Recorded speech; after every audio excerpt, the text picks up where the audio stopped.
નમસ્કાર દોસ્તો, world inbox એકેડેમીની આ ડિજિટલ પ્લેટફોર્મ પર આપ સૌનું હાર્દિક સ્વાગત છે. મિત્રો, મુખ્ય પરીક્ષાઓને ધ્યાને લઈને આપણે જે સંવાદ શ્રેણી ચાલુ કરેલી છે, આ સંવાદ શ્રેણી અંતર્ગત એક નવો સેશન લઈ અને તમારી સમક્ષ હાજર થયેલો છું. તો આ શ્રેણી અંતર્ગત આપણે આ સેશનમાં ભારત અને અમેરિકાની જે ભાગીદારી છે એના વિશે એક મહત્ત્વનો મુદ્દો જોવાનો છે. તાજેતરમાં તમે સૌ જાણો છો કે ભારતીય પ્રધાનમંત્રી શ્રી મોદીજીએ અમેરિકાની એક સ્ટેટ વિઝિટ લીધેલી હતી અને આ સ્ટેટ વિઝિટ અંતર્ગત ભારત અને અમેરિકા વચ્ચે કેટલાક કરારો થયેલા છે. તો આ કરારોનું ઇમ્પોર્ટન્સ ભારતના પરિપ્રેક્ષમાં અને અમેરિકાના પરિપ્રેક્ષમાં કેવું છે, ભારતને એનાથી કયા પ્રકારના આર્થિક લાભો થવાની શક્યતાઓ રહેલી છે, આ ડિટેલ એનાલિસિસ આપણે આ સેશનમાં જોવાનું છે. તો આગળ વધીએ મિત્રો આ શ્રેણીમાં. આ તમે જોઈ શકો છો ઇમેજમાં પણ ભારતીય પ્રધાનમંત્રી શ્રી નરેન્દ્ર મોદી અને અમેરિકન રાષ્ટ્રપતિ જે જો બાઇડન છે એમનું આ દ્રશ્ય છે. આગળ વધીએ તો એના પહેલાં એક વસ્તુ જોઈ લઈએ કે આ જે ભારતીય ભાગીદારી છે અમેરિકા સાથેની, એને લઈ અને સ્ટેટ વિઝિટમાં ભારતના જે ઇન્ડિયન એક્સપ્રેસ નામનું એક ન્યૂઝપેપર છે એમણે એક હેડલાઇન્સ લખેલી હતી અને એ હેડલાઇન્સમાં આવા કાંઈક શબ્દોનો ઉપયોગ કરેલો છે એમણે.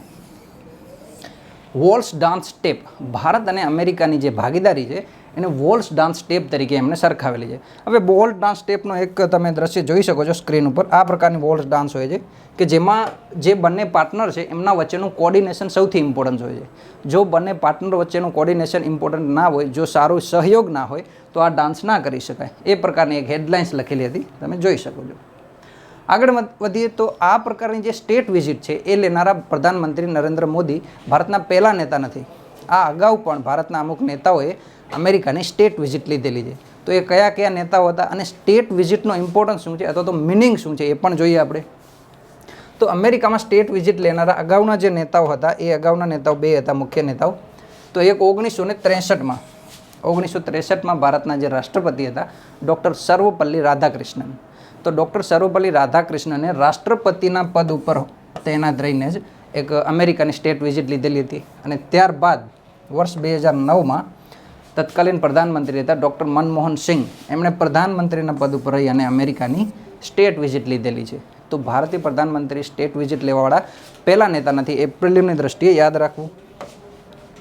આગળ વધીએ તો સ્ટેટ વિઝિટનું મિનિંગ શું છે, મતલબ શું છે સ્ટેટ વિઝિટનો. તો આ ડેફિનેશન આપેલી છે કે હેડ ઓફ ધી સ્ટેટ, કોઈપણ દેશના જે પ્રમુખ હેડ હોય અથવા તો રાષ્ટ્ર નેતા હોય એના વડે પોતાના જે આધિકારિક નિવાસ હોય ત્યાં કોઈ અન્ય નેતાને આમંત્રણ આપવામાં આવે તો એમને સ્ટેટ વિઝિટ કહેવાય છે. જોઈ શકો છો કે ઓફિશિયલ રેસિડન્સ.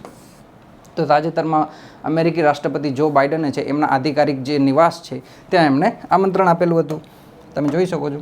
આગળ વધીએ તો ભારત અમેરિકાનો સંબંધ સહજીવી કહેવામાં આવે છે. હવે ભારત અને અમેરિકા વચ્ચેનો સંબંધ સહજીવી કઈ રીતે? પહેલાં તો સહજીવી સંબંધ કોને કહેવાય? તો સહજીવી સંબંધ એ પ્રકારનો સંબંધ હોય કે જે સંબંધમાં જોડાનાર બંને પક્ષોને કોઈ લાભ થતો હોય એકબીજા સાથે જોડાવાથી, અથવા તો બંનેના જે ઉદ્દેશ્યો છે એ એકબીજા સાથે જોડાયેલા હોય કે બંને જો સાથે મળીને કામ કરે તો બંનેને લાભ થાય એકબીજાનો અને એમના હિતો જે છે એ પરસ્પર સંકળાયેલા હોય. તો ભારત અને અમેરિકાના હિતો કયા કયા છે કે જે સંકળાયેલા છે, અથવા તો એ જે ભારત અને અમેરિકાની જે રિલેશનશિપ છે એને સિમ્બાયોટિક રિલેશનશિપ શા માટે કહેવામાં આવે છે એ જોઈ લઈએ. તો ભારત અને અમેરિકાના કયા કયા સંબંધો સંકળાયેલા છે. તો ભારત પાસે અમુક મજબૂત પક્ષો છે, તો સામે પક્ષે અમેરિકા પાસે પણ કેટલાક મજબૂત પક્ષો છે. ભારતના મજબૂત પક્ષો જોઈએ તો હ્યુજ માર્કેટ, સૌથી સક્ષમ પક્ષ કહેવાય ભારતનો. તાજેતરમાં એક રિપોર્ટ આવેલી છે 2023ના મે મંથમાં યુએનની. એ રિપોર્ટમાં એવું લખેલું છે કે ભારત હવે દુનિયાનો સૌથી વધુ વસ્તી ધરાવતો દેશ છે. એટલે વિશ્વના સૌથી વધુ વસ્તી ધરાવતા દેશ તરીકે ભારતની જે બજાર છે, માર્કેટ છે, એ પણ વિશ્વની સૌથી વિશાળ છે. તથા નેશનલ ફેમિલી હેલ્થ સર્વે, આ રિપોર્ટનું નામ તમે સાંભળેલું હશે, નેશનલ ફેમિલી હેલ્થ સર્વે રિપોર્ટ 4. તો આ 4 પ્રમાણે ભારતની લગભગ 65% આબાદી 35 વર્ષથી નીચેની વયમાં છે. એટલે કે ભારતની આબાદી યુવા આબાદી છે. તો યુવા આબાદીનું ઓબ્વિયસલી ઉપભોક્તાવાદી વિચારધારા હશે, કન્ઝપ્શન સૌથી વધારે હશે. તો ભારતની બજાર ખૂબ વિશાળ છે, આ સૌથી મોટો પક્ષ છે ભારતનો. અને ભારતનો લેબર, ભારતમાં શ્રમ પણ ખૂબ મોટા પ્રમાણમાં છે અને સસ્તો શ્રમ છે યુવા દેશ હોવાથી. તો આ બે મજબૂત પક્ષો છે ભારતના. તો સામે અમેરિકાના પણ બે મજબૂત પક્ષો છે. અમેરિકા છે એક ડેવલપ કન્ટ્રી છે, વિકસિત દેશ છે, તથા સૌથી ઉન્નત ટેકનોલોજીઓ ધરાવે છે એ દેશ. તો એ ટેકનોલોજીનો લાભ ભારતને મળી શકે. આ ઉપરાંત કેપિટલ, આ તો તમે સૌથી જાણો છો કે અમેરિકા છે એ વિશ્વની સૌથી મોટી મહાસત્તા છે. એટલે કે આર્થિક દ્રષ્ટિએ સૌથી મોટું અર્થતંત્ર વિશ્વનું છે અમેરિકા. તો આ સૌથી મોટું જો અર્થતંત્ર અમેરિકા હોય તો એમની પાસે કેપિટલ અથવા તો પૂંજી સૌથી વધુ હશે. અને આ કેપિટલ રોકાણનો લાભ પણ ભારતને મળે. તો જો ભારત અને અમેરિકા એકબીજા સાથે જોડાય છે તો ટેકનોલોજી અને કેપિટલ આ બંનેનો લાભ ભારતને મળશે, જ્યારે હ્યુજ માર્કેટ અને લેબર આ બંનેનો લાભ અમેરિકાને મળશે. આ ઉપરાંત એક ત્રીજું ફેક્ટર પણ એવું છે જેને લીધે ભારત અને અમેરિકા એકબીજા સાથે જોડાયેલા છે, અને એ ફેક્ટર છે ચાઇના. તમે જાણો છો ચાઇના સાથે ભારત અને અમેરિકા બંનેના સંબંધો તણાવપૂર્ણ છે. ભારતનો એ ગલવાન કિસ્સો હોય કે પછી અમેરિકાના ઘણા બધા વિવાદો છે એ ચીન સાથે જોડાયેલા છે. આગળ વધીએ મિત્રો, તો તાજેતરમાં ભારતીય પ્રધાનમંત્રી મોદીજીએ યુએસ કોંગ્રેસ, આ કોંગ્રેસ જે છે એ કોઈ રાજનીતિક પક્ષ નથી, એ યુએસ કોંગ્રેસ સંસદ છે, અમેરિકન જે સંસદ છે અને યુએસ કોંગ્રેસ કહેવામાં આવે છે. તો અમેરિકન સંસદની એક સંયુક્ત બેઠકમાં પ્રધાનમંત્રી મોદીએ અમેરિકન સંસદમાં એમને સંબોધન કર્યું. તો આવું સંબોધન 2016માં પણ પ્રધાનમંત્રી અગાઉ કરેલું છે. 2016માં જ્યારે પ્રધાનમંત્રીનો અમેરિકાનો પ્રવાસ હતો ત્યારે પણ એમણે આ રીતે અમેરિકન સંસદનું એક સંયુક્ત બેઠકનું સંબોધન કર્યું હતું. તો આ રીતે હાલમાં 2023માં કર્યું, તો 2 વાર કર્યું છે. તો સંયુક્ત બેઠકનું, અમેરિકન સંસદની સંયુક્ત બેઠકનું 2 વાર જો સંબોધન કર્યું હોય તો એવા વિશ્વના માત્ર કેટલાક જ નેતાઓ છે, અને એમાંથી હવે આપણા પ્રધાનમંત્રી એક છે. આગળ વધીએ, તો આ જે આધિકારિક યાત્રા હતી જે સંયુક્ત બેઠકનું સંબોધન કર્યું એમાં પ્રધાનમંત્રી મોદીએ કેટલાક સ્ટેટમેન્ટ આપેલા છે. આ સ્ટેટમેન્ટ તમે જે સીધી મુખ્ય પરીક્ષામાં યુઝ કરી શકો અથવા તો એસે લખતા હોય એમાં પણ યુઝ કરી શકો. સૌથી મોટું સ્ટેટમેન્ટ આ આપેલું છે કે democracy is in the DNA of India and America, એટલે કે ભારત અને અમેરિકાના ડીએનએમાં જ ડેમોક્રેસી છે. આ બંને દેશો જે છે એ લોકતંત્રના રક્ષક છે. એમણે કીધું કે ભારત અને અમેરિકા લોકતંત્રની રક્ષા કરવાવાળા દેશો છે. તો કઈ રીતે કીધું? તો એમણે એમ કીધું કે અમેરિકા જે છે એ દુનિયાની સૌથી જૂની લોકતંત્ર પ્રણાલી છે. અમેરિકા તમે જાણો છો 4 જુલાઈ 1787 કે 89 આ ગાળામાં એમણે આઝાદી મેળવી. તો 4 જુલાઈ 1787-89 જ્યારથી આઝાદી મેળવી ત્યારથી જ એ દેશ છે એ એક લોકતંત્ર પ્રણાલી અપનાવે છે. એટલે સૌથી જૂની ડેમોક્રેસી, સૌથી જૂની લોકતંત્રની ઉપાધિ અમેરિકા મેળવે છે. જ્યારે ભારત તમે જાણો છો કે દુનિયાનો સૌથી મોટો દેશ છે, વસ્તીની દ્રષ્ટિએ સૌથી મોટો એવો દેશ કે જે લોકતંત્ર પ્રણાલીમાં માને છે. તો દુનિયાની સૌથી જૂની લોકતંત્ર પ્રણાલી અને દુનિયાની સૌથી મોટી લોકતંત્ર પ્રણાલી આ બંને જોડાઈ અને લોકતંત્રની રક્ષા કરશે એવું પ્રધાનમંત્રી મોદીએ કીધું છે. એટલે એમણે કીધું કે democracy is in the DNA of India and USA. બીજું એક સ્ટેટમેન્ટ આ આપેલું છે કે વેન ઇન્ડિયા ગ્રોઝ, ભારતનો જ્યારે વિકાસ થાય છે તો પૂરા વિશ્વનો વિકાસ થાય છે. એટલે કે when India grows the whole world grows. એમાં એમણે કીધું કે ભારત દુનિયાની 18% આબાદી ધરાવે છે. સમગ્ર વિશ્વની 18% આબાદી તો ભારતમાં છે. તો જો ભારતનો વિકાસ થાય તો ઓબ્વિયસલી સમગ્ર વિશ્વનો વિકાસ થશે. આ પ્રકારના સ્ટેટમેન્ટ તમે યાદ રાખી શકો ને એસે કે મુખ્ય પરીક્ષામાં એનો લાભ મેળવી શકો છો. હવે આગળ જોઈએ કે પ્રધાનમંત્રી મોદીની આ વિઝિટ દરમિયાન અલગ અલગ ડિપાર્ટમેન્ટ, અલગ અલગ મંત્રાલયો અમેરિકા સાથે અલગ અલગ પ્રકારની એક સમજૂતી કરેલી છે, અને એ સમજૂતીનો લાભ અલગ અલગ ક્ષેત્રોમાં મળશે. જેમ કે ડિફેન્સ છે, તો ભારતે ડિફેન્સમાં કેટલીક પાર્ટનરશિપ કરેલી છે. આ ઉપરાંત ટેકનોલોજી છે, તો ટેકનોલોજીમાં ભારતને કેટલાક લાભ મળશે. તો ટેકનોલોજી, ડિફેન્સ, આ પ્રકારના જે હ્યુમન સેન્ટ્રિક એક્ટિવિટીઝ છે, તો આ પ્રકારની જેટલી પણ અલગ અલગ ક્ષેત્રોમાં સમજૂતીઓ કરેલી છે એના ઉપરથી સીધો એક મુખ્ય પરીક્ષાનો પ્રશ્ન બની શકે કે ભારત અને અમેરિકાએ તાજેતરમાં જે સમજૂતીઓ કરેલી છે એ કયા કયા ક્ષેત્રોમાં કરેલી છે. આ પ્રકારનો જો પ્રશ્ન બને તો એનો સીધો પિન પોઈન્ટ આન્સર તમને અહીં મળશે.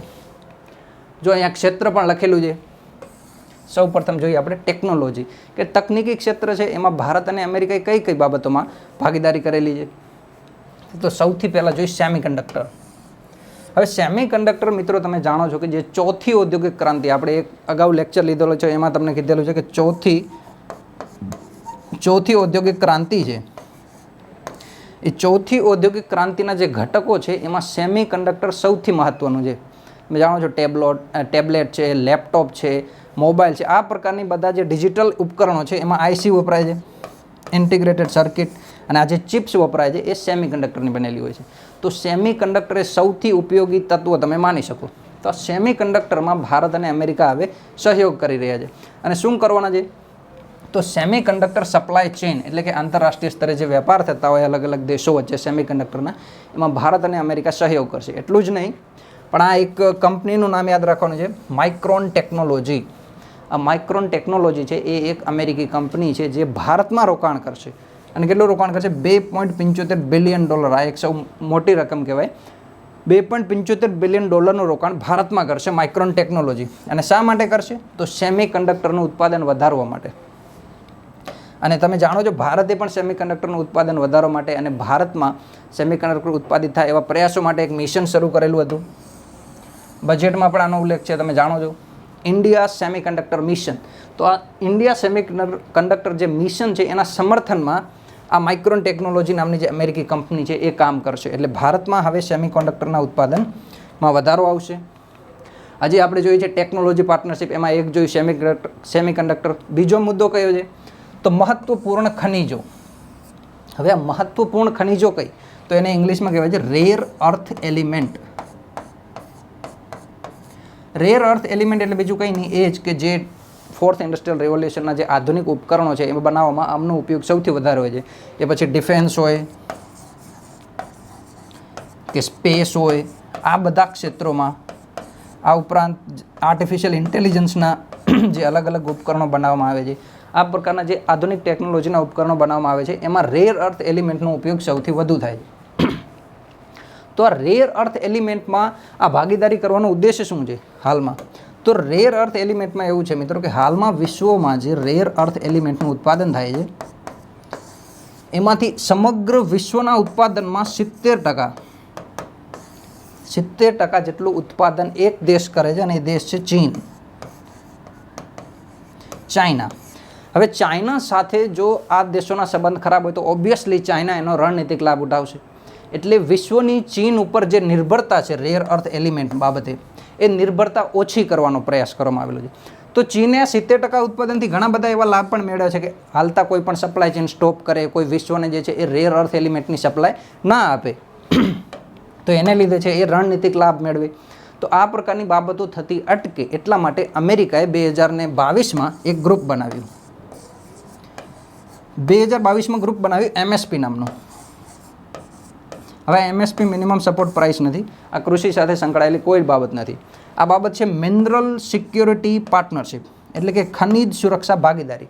તો મિનરલ સિક્યોરિટી પાર્ટનરશિપ છે એનો ઉદ્દેશ એ જ હતો, એમાં એક તો અમેરિકા અને અન્ય બીજા 10 વિકસિત દેશો હતા.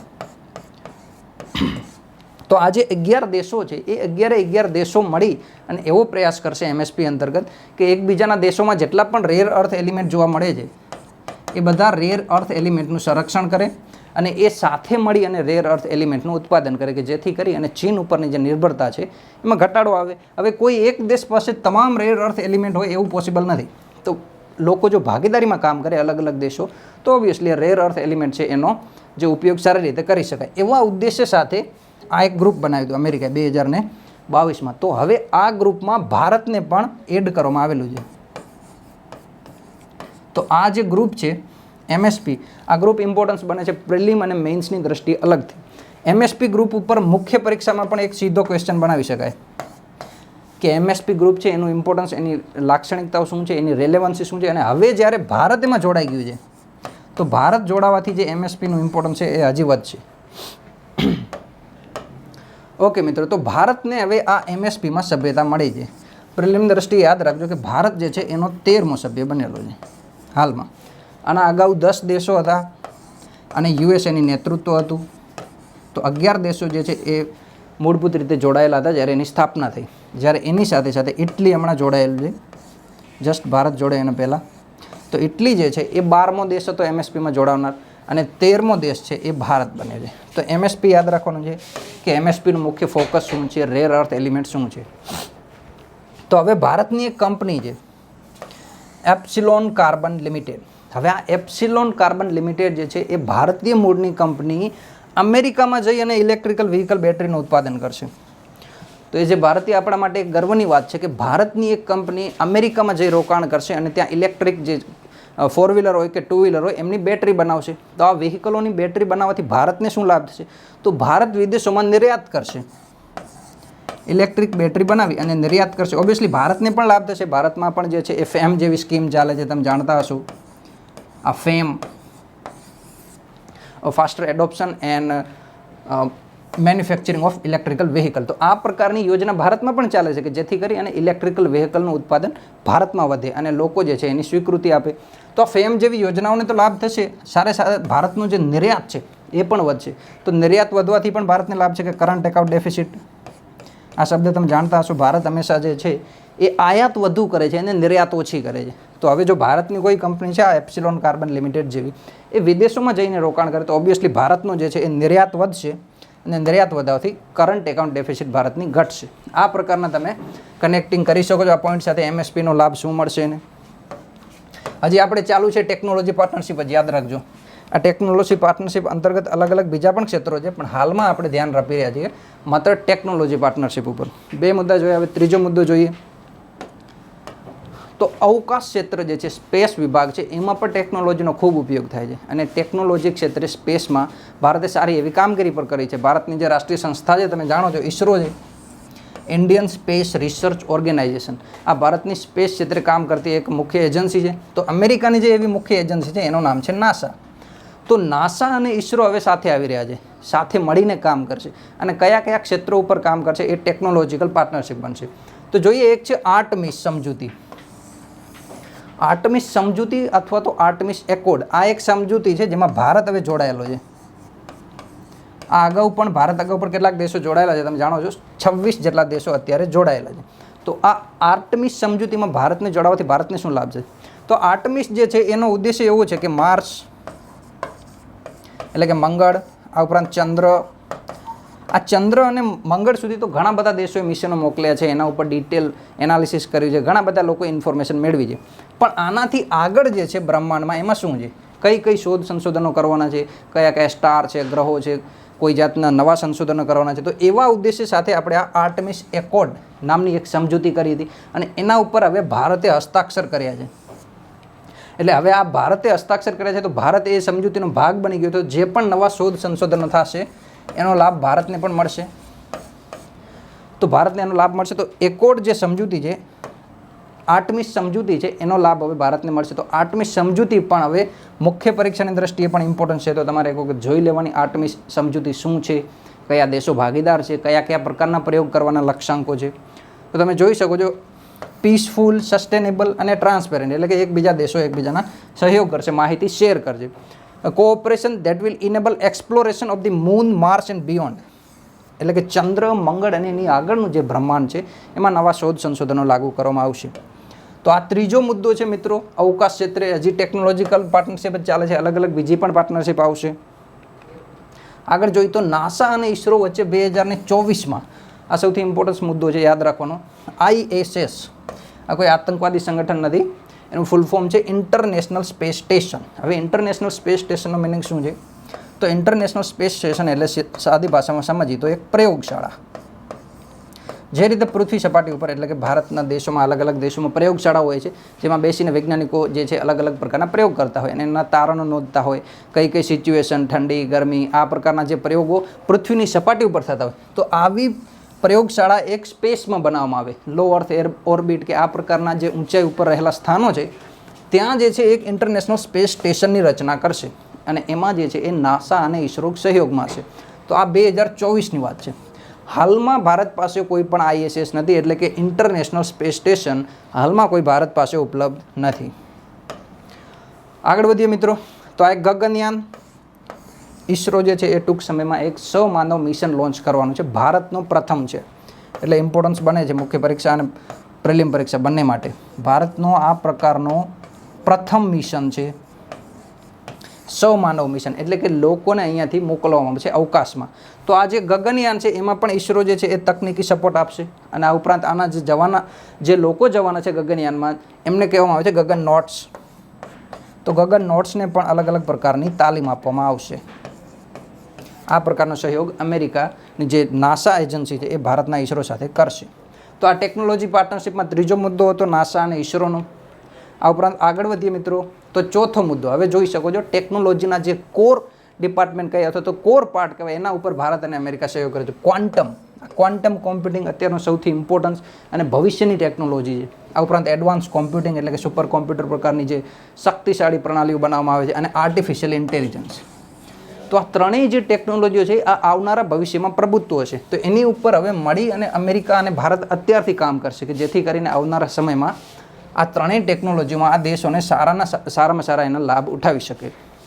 આ ઉપરાંત એના માટે એક તંત્રની પણ રચના કરવામાં આવેલી છે. આ નામ યાદ રાખવાનું છે, Indo US quantum technology mechanism. તો આ જે તંત્ર છે એની ઉપર ભારત અને અમેરિકા સાથે મળી અને આ બધી ટેકનોલોજીઓ ઉપર કામ કરશે. અને એમાં બીજું શું છે તો કે establish joint research between the public and private sector. જો આ ઇમ્પોર્ટન્ટ છે, ખાનગી ક્ષેત્રનું રોકાણ જે છે એ આવી ટેકનોલોજીમાં કરવામાં આવે કે જેથી કરી અને આગળના સમયમાં ભારત અને ખાનગી ક્ષેત્ર જે છે, જાહેર અને ખાનગી ક્ષેત્ર જે છે એ સાથે મળી અને એક નવા શોધ સંશોધનો કરે અને નવી ટેકનોલોજીનું નિર્માણ કરે.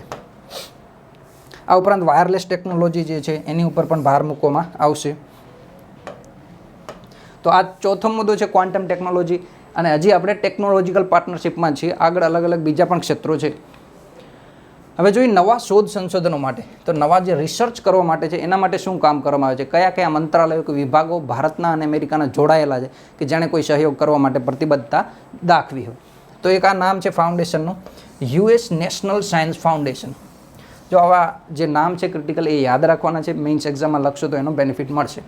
તો યુએસ નેશનલ સાયન્સ ફાઉન્ડેશને ભારતના DST એટલે કે department of science and technology, આ ભારતનો એક વિભાગ છે, એની સાથે 35 જેટલા અલગ અલગ પ્રયોગો અથવા તો અલગ અલગ તમે કહી શકો પ્રોજેક્ટ ઉપર સહયોગ કરવા માટે એક ઘોષણા કરી છે. આ ઉપરાંત નવી જે ટેકનોલોજીઓ છે, એમર્જિંગ ટેકનોલોજી છે, એની સાથે કામ કરવા માટે ભારતનું એક મંત્રાલય છે, ministry of electronic and information technology, એને શોર્ટમાં કહેવાય છે MEIT. તો આ MEIT અંતર્ગત કામ કરવા માટે પણ એમણે પ્રતિબદ્ધતા દેખાવી છે, સહયોગ કરવા માટે સમજૂતી કરેલી છે. આગળ વધી તો ફાઇબર ઓપ્ટિક્સ. હજી આપણે ટેકનોલોજી પાર્ટનરશિપમાં છીએ અને એમાં આ છઠ્ઠો મુદ્દો છે. ફાઇબર ઓપ્ટિક્સના જે પણ નવા નવા ઉપકરણો હશે એની ઉપર કામ કરવા માટે પણ ભારત અને અમેરિકા સાથે આવશે. હવે તમે જાણો છો ભારત નેટ નામનો પ્રોજેક્ટ હાલમાં પણ ચાલે છે ભારતનો. હવે ભારત નેટ અંતર્ગત ભારતે એવું ટાર્ગેટ રાખ્યું છે કે સમગ્ર દેશની જે પણ ગ્રામ પંચાયતો છે એમાં ઇન્ટરનેટ પ્રોવાઈડ કરવામાં આવે કે જેથી કરીને લોકો નવી જે ફોર્થ જનરેશન છે, ફોર્થ ઇન્ડસ્ટ્રીયલ રેવોલ્યુશન છે એનો લાભ મેળવે, ઉભરતી ટેકનોલોજીનો લાભ મેળવે. તો ભારતની એક કંપની છે સ્ટરલાઇટ ટેકનોલોજી લિમિટેડ. આ કંપની અમેરિકામાં ફાઇબર ઓપ્ટિકલ કેબલના નિર્માણમાં રોકાણ કરશે. હવે જો ભારતની અગાઉ પણ એક કંપની હતી એપ્સિલોન નામની, એમણે પણ ત્યાં અમેરિકામાં રોકાણ કર્યું હતું અને તેના માટે નિર્યાતને પ્રોત્સાહન આપ્યું હતું. પણ આ એક નવી કંપની છે સ્ટરલાઇટ ટેકનોલોજી લિમિટેડ, એ પણ અમેરિકામાં જઈ અને આ ફાઇબર ઓપ્ટિક્સ બનાવશે. હવે ફાઇબર ઓપ્ટિક્સ બનાવી અને એના નિર્માણમાં રોકાણ કરશે અને ભારતમાંથી નિર્યાતને સક્ષમ બનાવશે. અને નિર્યાત ભારતનો વધશે તો કરંટ એકાઉન્ટ ડેફિસિટ ઘટશે. આ ઉપરાંત જે આ ફાઇબર ઓપ્ટિક્સ છે એ કોમ્યુનિકેશન ચેનલ છે એક પ્રકારની, એટલે કે એક ડેટાને બીજી જગ્યાએ લઈ જવો હોય તો એના માટે આ કોમ્યુનિકેશન ચેનલ તરીકે કામ કરે છે. એટલે એડવાન્સ ટેકનોલોજીનો આ એક ઉપકરણ માની શકો તમે. તો આ ટેકનોલોજી ભાગીદારી અંતર્ગત આપણે 6 સમજૂતીઓ જોઈ, 6 અલગ અલગ પ્રકારના કરાર જે છે ભારતના કોઈ વિભાગ અને અમેરિકાની કોઈ કંપની કે વિભાગ સાથે કરેલા જોવા મળ્યા. આગળ વધી તો આ હતી ટેકનોલોજીકલ એટલે કે ટેકનોલોજીકલ ભાગીદારી. હવે જોઈશું રક્ષા ક્ષેત્ર, ડિફેન્સ ક્ષેત્ર. ડિફેન્સ ક્ષેત્રમાં કઈ કઈ ભાગીદારી કરવામાં આવેલી છે, તો રક્ષા ક્ષેત્રમાં સૌથી એક મહત્વપૂર્ણ ભાગીદારી છે, આ સૌથી ઇમ્પોર્ટન્ટ છે, GEF-414. આ એક એન્જિનનું નામ છે. હવે આ એન્જિન જે છે એ એડવાન્સ એન્જિન છે, એનો ઉપયોગ થાય છે જેટમાં એટલે કે એરક્રાફ્ટ જે હોય ફાઇટર એરક્રાફ્ટ એમાં આનો ઉપયોગ થાય છે. હવે એનું ઉત્પાદન ભારત અને અમેરિકાની એક કંપની છે એ સાથે મળીને કરશે. હવે સાથે મળીને કરશે તો કઈ બે કંપનીઓ છે, તો અમેરિકાની કંપની છે જનરલ ઇલેક્ટ્રિક. આ GE જે છે એન્જિનની આગળ એ એનું સિમ્બોલ છે GE, જનરલ ઇલેક્ટ્રિક F414. આ કંપની એનું ઉત્પાદન કરે છે. તો જનરલ ઇલેક્ટ્રિક કંપની ભારતની એક કંપની છે હલ, હિન્દુસ્તાન એરોનોટિક્સ લિમિટેડ. તો આ GE અને હલ બંને સાથે મળી અને આ એન્જિનનું ઉત્પાદન ભારતમાં કરશે. તો ભારતને એક ટેકનોલોજી નવી મળશે રક્ષા ક્ષેત્રમાં. અને આનો શું લાભ થશે આ એન્જિનનો, તો ભારતનું એક સ્વદેશી નિર્મિત પામેલું એક લાઇટ કોમ્બેક્ટ એરક્રાફ્ટ તેજસ, તમે જાણો છો, આનું જે છે એ નવું સંસ્કરણ આવશે જે ખૂબ શક્તિશાળી હશે, કહી શકો નવી આવૃત્તિ આવશે LCMK2ની, કે જેમાં આ એન્જિન વપરાશમાં હશે, આ GE F414. તો આ એન્જિનના ઉપયોગથી LCA Mark II જેવા જે પ્લેન છે, જેટ છે, એને ખૂબ લાભ થશે અને નવા એના આવૃત્તિઓ આવશે, નવા પ્રસંસ્કરણ આવશે. આગળ વધીએ મિત્રો. તો આ એક એન્જિન જેટ ટેકનોલોજી છે. આ ઉપરાંત આ ટેકનોલોજી છે એ ભારતને ટ્રાન્સફર પણ કરશે. હવે એન્જિન બનાવવાની જે નવી ટેકનોલોજી છે જેટ એન્જિનની, એ ભારતને ટ્રાન્સફર કરવાની વાત છે. તમે જાણો છો 1998માં ભારતે જ્યારથી પોખરણ કર્યું છે, પોખરણ પરીક્ષણ બીજું, આ પોખરણ સેકન્ડના જ્યારથી પ્રયોગ કર્યા છે એટોમિક બોમ્બના, ત્યારથી ભારત ઉપર અમેરિકાને ટેકનોલોજી ટ્રાન્સફર કરવામાં કોઈ જાતનો ઇન્ટરેસ્ટ નથી દાખવ્યો કે વિશ્વાસ નથી દાખવ્યો. પણ ધીરે ધીરે હવે આ પ્રકારની જે જેટ એન્જિન છે અથવા તો અલગ અલગ ટેકનોલોજી છે એનો સહયોગ ભારત સાથે એ કરી રહ્યો છે. તો ભારત માટે એક સારી વાત છે. આગળ વધીએ. આ એક બીજી ટેકનોલોજી છે અથવા તો તમે જાણો ડ્રોન છે. આ ડ્રોનનું નામ છે MQ-9B. આ પ્રકારના 31 ડ્રોન ભારત ખરીદવાનું છે અમેરિકા પાસેથી, અને આની રકમ થશે $3.3 બિલિયન. આ ખૂબ મોટી રકમ છે.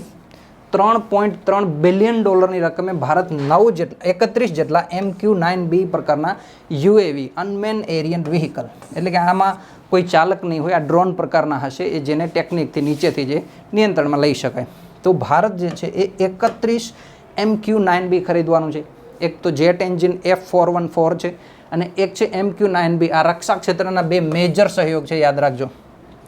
ત્રીજો સહયોગ શું છે? તો ત્રીજો સહયોગ છે service and repair US navy ships.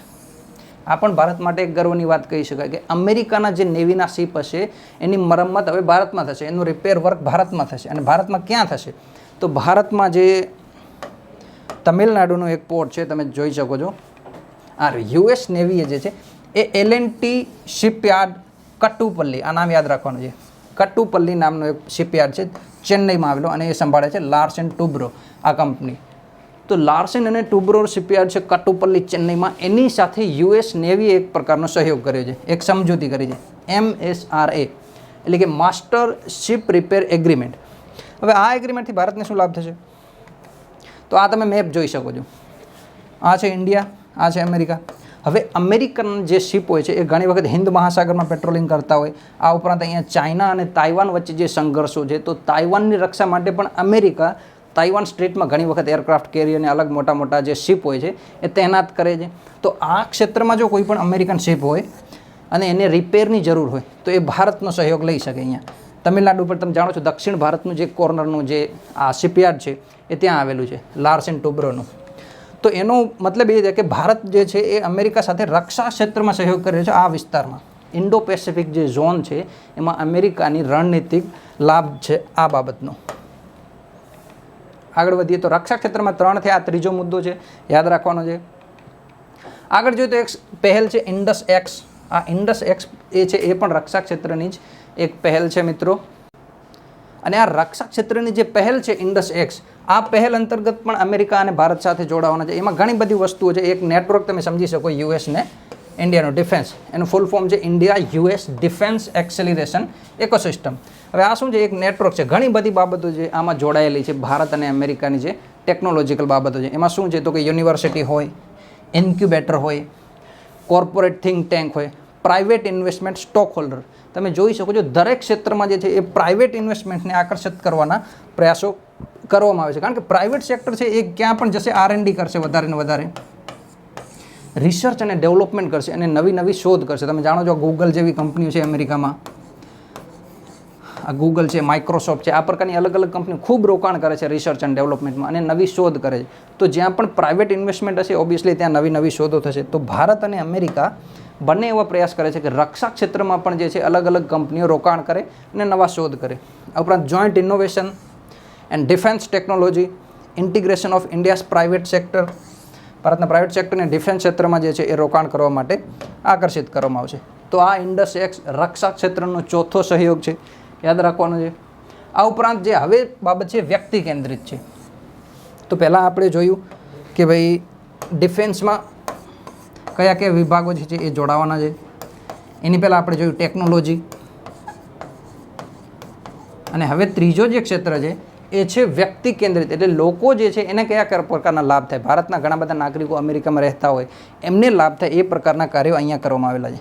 તો આ ત્રીજો ક્ષેત્ર છે. સૌ પ્રથમ ટેકનોલોજી, એના પછી ડિફેન્સ, અને ત્રીજો ક્ષેત્ર છે વ્યક્તિ કેન્દ્રિત પ્રયાસો. એમાં કયા કયા પ્રકારના પ્રયાસો કરવામાં આવેલા છે? તો ડોમેસ્ટિક વિઝા રિન્યુઅલ, હવે આ ડોમેસ્ટિક વિઝા રિન્યુઅલમાં એક એવી સ્કીમ કાઢવામાં આવી છે, ધારો કે આ કોઈ અમેરિકા દેશ છે અને એમાં કોઈ ભારતીય નાગરિક રહે છે, એ ભારતીય નાગરિકને 5 વર્ષનો વિઝા પ્રોવાઈડ કરવામાં આવેલો છે. ઓબ્વિયસલી ભારતનો નાગરિક હશે તો પરમેનન્ટ એમને 5 વર્ષ માટે વિઝા આપવામાં આવેલું છે. તો 5 વર્ષનો જ્યારે સમયગાળો પૂરો થાય છે તો આ નાગરિકે અમેરિકામાંથી બહાર જવાનું અને પછી એપ્લાય કરવાનું અમેરિકામાં રિટર્ન જવા માટે. આ પ્રકારની જોગવાઈ હાલમાં ત્યાં લાગુ છે. પરંતુ હવે જે આ ડોમેસ્ટિક વિઝા રિન્યુઅલ છે એમાં શું કરશે કે 5 વર્ષ ધારો કે તમારા પૂરા થઈ ગયા અને તમારે હવે વિઝા રિન્યુઅલ કરવાનું છે, તો રિન્યુઅલ કરવા માટે દેશ છોડવાની જરૂર નથી, દેશમાં રહીને જ હવે તમે વિઝા માટે રિન્યુઅલની પ્રોસિજર કરી શકો છો. તો આનાથી ભારતીય નાગરિકો જે છે અમેરિકામાં એમને ખૂબ લાભ થશે. આ પ્રકારનો જે એક સમજૂતી કરવામાં આવે છે કે no longer be required to leave the country, એટલે કે દેશ છોડવાની જરૂર નથી, હવે વિઝા રિન્યુઅલ કરવા માટેની જે પ્રોસિજર છે એ તમે દેશમાં રહીને જ કરી શકો છો. તો આ વ્યક્તિ કેન્દ્રિતનો પહેલો પ્રયાસ છે. આગળ જોઈએ મિત્રો, ન્યૂ કોન્સ્યુલેટ એટલે કે નવા દૂતાવાસો ખોલશે. અમેરિકાએ એવું કીધું છે કે અમે ભારતમાં 2 નવા દૂતાવાસો ખોલશું અને ભારત જે છે એ અમેરિકામાં 2 નવા દૂતાવાસો ખોલશું. હવે દૂતાવાસો ખોલવાથી શું લાભ થાય? તો વાણિજ્યિક અલગ અલગ કંપનીઓ હોય એને રોકાણને લઈને કોઈ ઇસ્યુ હોય, નાગરિકો હોય તો એમને વિઝાને લઈને કોઈ ઇસ્યુ હોય, તો આ પ્રકારનો જે સહયોગ છે એ દૂતાવાસમાં વધારે કરવામાં આવે. તો અમેરિકા ભારતના 2 સ્થળોએ, એક બેંગ્લોરમાં અને એક અમદાવાદમાં ગુજરાતમાં નવા વાણિજ્યિક દૂતાવાસ ખોલશે, જ્યારે ભારતના અમેરિકામાં 2 નવા વાણિજ્ય દૂતાવાસ ખોલશે. તો બંને દેશો છે એ એકબીજા દેશમાં 2 નવા દૂતાવાસ ખોલવાની સહમતિ થઈ છે. આ ઉપરાંત વિઝા આવેદન છે એની સમીક્ષા હવે ઝડપી બનશે. આગળ વધીએ મિત્રો, તો હવે સ્ટુડન્ટ એક્સચેન્જ એન્ડ સ્કોલરશિપ વ્યક્તિ કેન્દ્રિતમાં હવે ત્રીજો મુદ્દો આવે છે, સ્ટુડન્ટ એક્સચેન્જ એન્ડ સ્કોલરશિપ. આના માટે કેવા પ્રયાસો કર્યા છે? તો Bharat USA association of American university, આ ત્યાંની એક યુનિવર્સિટી છે, એસોસિએશન ઓફ અમેરિકન યુનિવર્સિટી અને ભારતની જેટલી પણ આઈઆઈટી છે એના અમુક પ્રમુખ જે એજ્યુકેશનલ સોસાયટી છે, એજ્યુકેશનલ શૈક્ષણિક સંસ્થાનો છે, એ બંને વચ્ચે હવે એક નવી સંયુક્ત જોગવાઈ કરવાની છે અને એના માટે એક નવી ટાસ્ક ફોર્સ રચવામાં આવશે. આ ટાસ્ક ફોર્સનું કામ શું છે? તો ટાસ્ક ફોર્સનું કામ એ છે કે ભારતના જે વિદ્યાર્થીઓ અમેરિકામાં ગયેલા છે એ ભણવા માટે અથવા તો અમેરિકન વિદ્યાર્થીઓ ભારતમાં આવે એના માટેની જે સમસ્યાઓ આવે છે એ દૂર કરશે. આગળ વધીએ, તો હવે હિન્દ પ્રશાંત ક્ષેત્રમાં સૌ પ્રથમ આપણે જોયું ટેકનોલોજી, એના પછી ડિફેન્સ, હવે ત્રીજું જોયું વ્યક્તિ કેન્દ્રિત અને ચોથો જે પ્રયાસ છે એ હિન્દ પ્રશાંત ક્ષેત્રમાં કરવામાં આવેલો છે કે હિન્દ પ્રશાંત ક્ષેત્રમાં ભારત અને અમેરિકા કઈ રીતે સાથે આવી રહેલા છે. તો એક નવી પહેલ છે મિત્રો, IPOI. આ IPOI છે એ ભારતની જ પહેલ છે, ભારતે આ પહેલ શરૂ કરેલી છે. જે પ્રકારે તમે અગાઉ જોયું કે MSP મિનરલ સિક્યોરિટી પાર્ટનરશિપ જે પહેલ હતી અથવા તો જે સંગઠન હતું એ અમેરિકાએ તૈયાર કરેલું હતું, એમાં ભારત જોડાણું છે. તો આ જે IPOI છે આ પહેલ ભારતે શરૂ કરી છે, એમાં અમેરિકા જોડાશે. તો પ્રધાનમંત્રી મોદી 2015માં ઇન્ડો પેસિફિક ઓશિયન ઇનિશિયેટિવ, આ જે પહેલ છે એમાં અમેરિકા નવો સભ્ય બનશે. એમનો ઉદ્દેશ્ય શું છે? તો સુરક્ષિત, સંરક્ષિત અને સ્થિર સમૂહ ક્ષેત્રને પ્રોત્સાહન, ઇન્ડો પેસિફિકની વાત છે. આ ઉપરાંત સંરક્ષણ અને ટકાઉ ઉપયોગને પ્રોત્સાહન. અને IPOI જે સ્કીમ છે એ સાગર મિશન, ભારતનું એક આ સૌથી મોટું મિશન છે, security and growth for all in the region, જે પશ્ચિમ બંગાળની જે ખાડી છે આસપાસના દેશો છે એની સાથે સહયોગમાં છે. Security and growth for all in the region આ જે મિશન છે ભારતનું, એના અંતર્ગતની જ આ એક પહેલ છે IPOI. તો IPOIમાં પણ હવે અમેરિકા જોડાશે અને ઇન્ડો પેસિફિકમાં જે છે એ ભારત અને અમેરિકા એક સાથે આવશે. હવે ચોથો ક્ષેત્ર જોઈએ સ્વાસ્થ્ય ક્ષેત્ર. સ્વાસ્થ્ય ક્ષેત્રમાં પણ ભારત અને અમેરિકા સાથે આવવાના છે. તો કેન્સર અને ડાયાબિટીસ આ જે મુખ્ય રોગો છે એની સામે કઈ પ્રકારની નવી શોધ સંસાધનો અથવા તો દવાઓ બનાવી શકાય એમાં સહયોગ કરશે. તો US national cancer institute Bharat અને અમેરિકાના વૈજ્ઞાનિકો સાથે મળી અને artificial intelligence enable digital pathology, જો હવે આર્ટિફિશિયલ ઇન્ટેલિજન્સનો ઉપયોગ તમે સ્વાસ્થ્ય ક્ષેત્રમાં પણ છે તો ઇનેબલ ડિજિટલ પેથોલોજી છે પ્લેટફોર્મ તૈયાર કરવાના છે. તો તમે જોઈ શકો છો આર્ટિફિશિયલ ઇન્ટેલિજન્સનો જ્યારે ઉપયોગ પૂછાય મુખ્ય પરીક્ષામાં લખતા હોય તો એમાં તમારે એક આ નવો ક્ષેત્ર પણ જોડી દેવાનો. આંતરરાષ્ટ્રીય ક્ષેત્રે પણ હવે ભારત અને અમેરિકા આર્ટિફિશિયલ ઇન્ટેલિજન્સનો ઉપયોગ કરી અને નવી દવાઓ અથવા તો નવું પ્લેટફોર્મ તૈયાર કરવાના છે કેન્સર અને ડાયાબિટીસ માટે. આ ઉપરાંત ફાઇટિંગ ફોર ટેરર અને ડ્રગ્સ, ભારત હંમેશા મોટા મંચો ઉપર આ વસ્તુ બોલે છે કે ટેરર જે આતંકવાદ છે એને રોકો, ડ્રગ્સની જે વ્યાપાર કરવામાં આવે છે ઇલીગલ એને રોકવાના જે પ્રયાસો છે એ પણ કરવામાં આવશે. તો ભારત અને અમેરિકાએ એમ કીધું છે કે ઉગ્રવાદ અને આતંકવાદ વિરુદ્ધ ભારત અને અમેરિકા એક છે. હવે આ બંને બાબતો વિરુદ્ધ ભારત અને અમેરિકા સાથે મળીને પ્રતિકાર કરશે. આ ઉપરાંત અલ કાયદા, જેમ, એલઈટી, ISIS અને હિજબુલ મુજાહિદીન. આ કોઈ ટેકનોલોજી નથી, આ આતંકવાદી સંગઠનના નામ છે. જૈશ એ મોહમ્મદ છે, લશ્કર એ તોયબા છે, Islamic state of Iraq and Syria.